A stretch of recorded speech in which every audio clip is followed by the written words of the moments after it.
आज के इस वीडियो में मैं आपको बताऊंगी कि आप अपना आईरेप्स रजिस्ट्रेशन कैसे कर सकते हो। जब आप अपना रेलवे टेंडर के लिए अप्लाई करते हो तो सबसे पहले आपको अपना आईरेप्स रजिस्ट्रेशन करवाना होता है और देन उसके बाद आप अपना रेलवे टेंडर के लिए अप्लाई कर सकते हो। तो आईरेप्स रजिस्ट्रेशन के लिए कौन से डॉक्यूमेंट रिक्वायर्ड होते हैं, कौन सा डीएससी रिक्वायर्ड होता है और कंप्लीट फॉर्म हम इस वीडियो में देखेंगे। तो सबसे पहले आपको क्या करना है, आईरेप्स की साइट पे जाने के लिए आपको गूगल में टाइप करना है IREPS आईरेप्स। जो फर्स्ट साइट होगी www.ireps.gov.in, इस वाली साइट पर आपको जाना है। अब यहाँ पर आपके पास आईरेप्स की ऑफिशियल साइट ओपन हो जाएगी। तो यहाँ पर रजिस्ट्रेशन करने के लिए जो फर्स्ट वाला टैब है लॉगिन का, हमें इस वाले लॉगिन वाले टैब में जाना है। यहाँ पर आपके पास फर्स्ट ऑप्शन है ई टेंडर का, आपको ई टेंडर वाले ऑप्शन में जाना है। अब यहाँ पर आपको लॉगिन वाला टैब दिखेगा। जब आपके पास यूज़र आईडी पासवर्ड आ जाएगा तो आप डायरेक्टली यहाँ से लॉगिन कर सकते हो। वीडियो स्टार्ट करने से पहले मैं आपको हमारी फर्म के बारे में एक ब्रीफ इंट्रो दे देती हूँ। हमारी company KG tax consultants private limited, जो कि एक दिल्ली बेस्ड फर्म है, लेकिन हम services all over India provide करते हैं।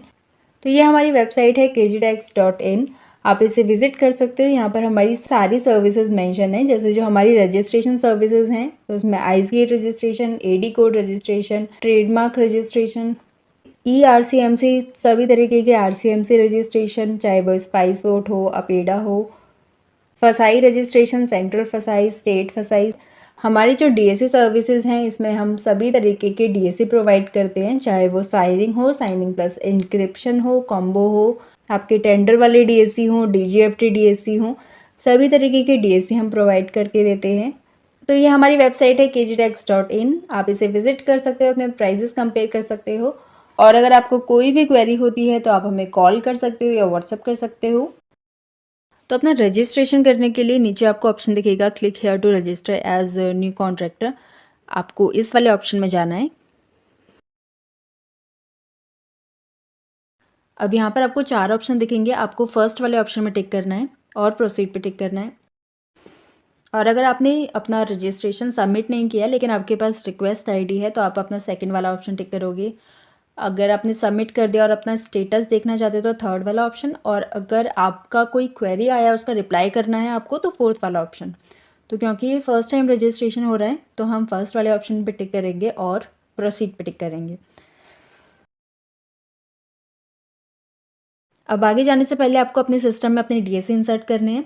जो डीएससी रिक्वायर्ड होता है आईरेप्स के साइट पे, वो आपका कॉम्बो डीएससी रिक्वायर्ड होता है, मतलब या तो आपका इंडिविजुअल कॉम्बो या फिर आपका ऑर्गेनाइजेशन कॉम्बो। अगर आपका इंडिविजुअल का केस है, कोई फर्म नहीं है, देन आपको इंडिविजुअल साइनिंग प्लस एनक्रिप्शन लगेगा।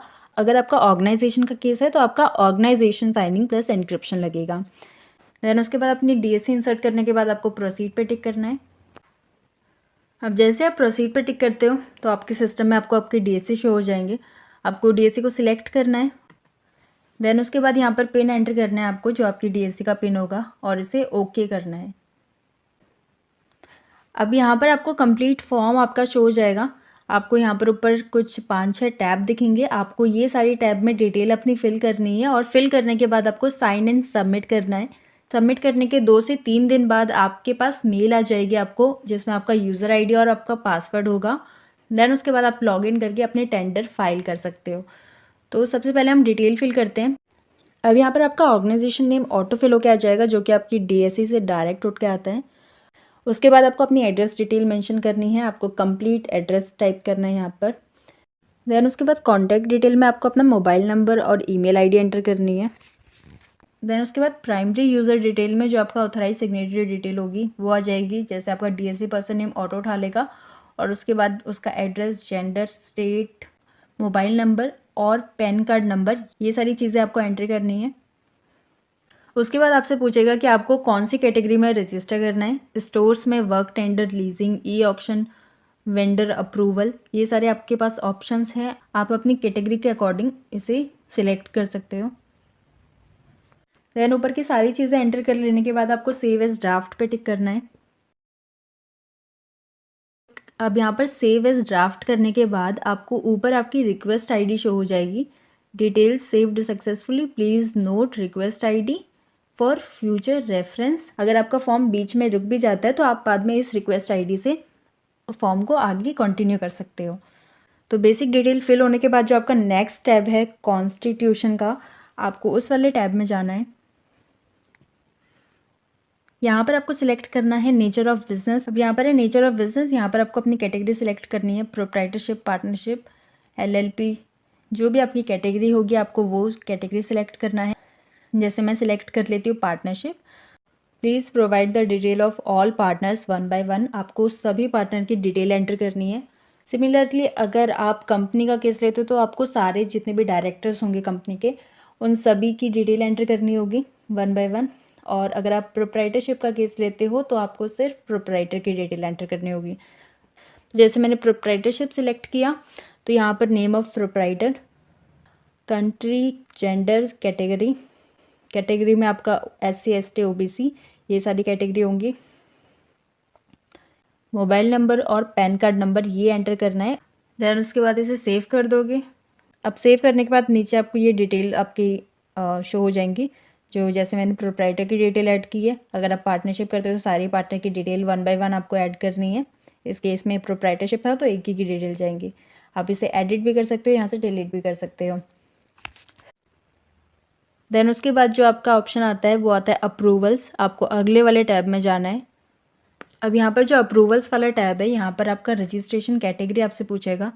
आपको MSE ये वाली कैटेगरी सिलेक्ट करनी है। उसके बाद सब कैटेगरी, अगर आपके पास इनमें से कोई भी सर्टिफिकेट अवेलेबल है, जैसे उद्यम रजिस्ट्रेशन सर्टिफिकेट आपके पास होगा तो आपको इसे टिक करना है।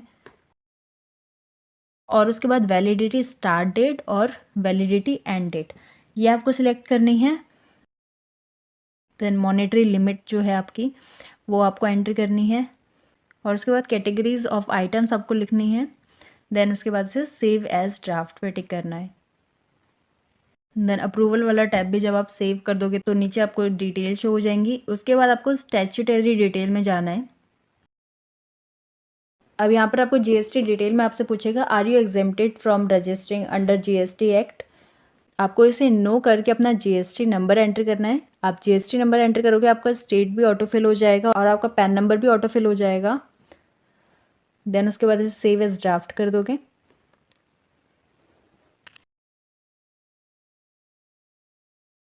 अब यहाँ पर अपलोड डॉक्यूमेंट्स में आपको अपने डॉक्यूमेंट अपलोड करने हैं। जैसे यहाँ पर जो फर्स्ट वाला डॉक्यूमेंट रहेगा identification form for primary users, click here to download identification form. आपको ये जो क्लिक हेयर वाला ऑप्शन दिख रहा है यहाँ पर से आप अपने फॉर्म को डाउनलोड कर सकते हो। इस फॉर्मेट का आपके लेटर हेड में आपका फॉर्म हो जाएगा। आपको अपना नेम, फादर नेम, सिग्नेचर जो भी डिटेल है यहाँ पर वो फिल करनी है और अपना फ़ोटो फिक्स करवानी है और उसके बाद इसे अपलोड करना है। देन उसके बाद अप्रूवल डिटेल में आपको रजिस्ट्रेशन सर्टिफिकेट लगेगा, जो आपका GST सर्टिफिकेट है वो यहाँ पर अपलोड होगा। देन उसके बाद ऑथराइजेशन एंड डिक्लेरेशन फॉर्म में क्या लगेगा आपका scan copy of authorisation and declaration form. Click here to download पे आप टिक करोगे तो आपको ये फॉर्म आपको शो हो जाएगा। आपको यही फॉर्म अपने लेटर हेड पर फिल करना है। देन उसे सेल्फ अटेस्ट करवा के अपलोड करना है। ये सारी चीज़ें अपलोड होने के बाद नेक्स्ट स्टेप आता है साइन एंड सबमिट। सारी चीज़ें एक बार क्रॉस चेक करने के बाद आप इसे साइन एंड सबमिट पे टिक करोगे। जैसे आप साइन एंड सबमिट पे टिक करोगे आपको यहाँ पर आपकी DSC शो हो जाएंगे। आपको DSC सिलेक्ट करना है, पिन एंटर करना है और इसे सबमिट कर देना है। सबमिट करने के बाद आपको ईमेल रिसीव होगी जिसमें आपका यूज़र ID और पासवर्ड होगा। देन उसके बाद लॉगिन करके जो भी आपको टेंडर फाइल करना है वो आप आगे कर सकते हो।